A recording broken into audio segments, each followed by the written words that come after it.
வண்ணம் சித்தம் நல்ல பல பேரை சந்தித்திருக்கிறது. உண்மையான நிகழ்ச்சியும் நடத்தியிருக்கிறது. ஆனால் இந்த நிகழ்ச்சியின் சித்திரம் அல்ல, நானும் உண்மையான குழந்தையும் அல்ல. எனக்கு பேர் ஓடியா. நானும் மற்ற குழந்தைகள் போல் ஓடியாரை நினைவாண்டியாடுவேன். விட்டாள என்னை தமிழ் குழந்தை, தமிழ் கலாச்சாரம் என்று என்னை வளர்த்தார்கள். அடே, நான் பிறந்தது வீட்டு பேர் சொன்னேன். மதிக்கவில்லை. என் அம்மாவோ கண்ணாடி கூகுளருக்கு சேர்த்து விட்டார். நானும் சும்மா இல்லாமல் ஆஹா ஒன்று குண்டா விட்டேன். என் வாயில் இருக்கிறது வினை. பரதநாட்டியம் என்னை அழைத்தது. சரி, ஒரு கை பார்க்கலாம் என்று போனேன்.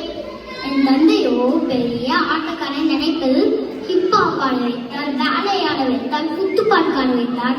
நானும் ஆடினேன். தமிழ் சினிமா பார்க்கானேன், பரதநாட்டியம் கண்டேன், துக்கி கமல் பார்க்கானேன், குச்சாதையை பார்க்க மாட்டேன். உனக்கே கேட்பீர்கள். நான் பாதிக்கப்பட்டேன், நேரடியாக பாதிக்கப்பட்டேன். போன வருடம் ஏடிஎம்மில் பொங்கல் விழாவுக்கு ஆடினேன். தமிழ் சித்திரை விழாவுக்கும் ஆடினேன். திருக்குறள் சொன்னேன், ஓவியம் ஆடினேன். மாணவரிட போட்டிக்கு ஒன்று நானும் பங்கெடுத்தேன். உனக்கே இந்த விரைவில் கேட்பீர்கள். கேளுங்கள், நல்லா கேளுங்கள். தமிழ் என்று சொல்லடா, கலந்து விட்டுடா. இப்படி ஏன் பெற்றோர் சொல்ல சொன்னார்? ஓடினேன், பாடினேன், ஆடினேன், பரிசு கொடுக்கவில்லை. திருக்குறள் சொன்னேன், ஓவியம் வரைந்தேன், வேலாச்சாரி கேட்ட போட்டுக்கும் பரிசு கொடுக்கவில்லை. ஐயோ, சத்திய சோதனை. இப்போ முன்னாடி பராசக்தி வசனம் பேசி மொக்க போடுறேன். மேலும் ஒரு பரிசு என்று சொல்லுங்கள்.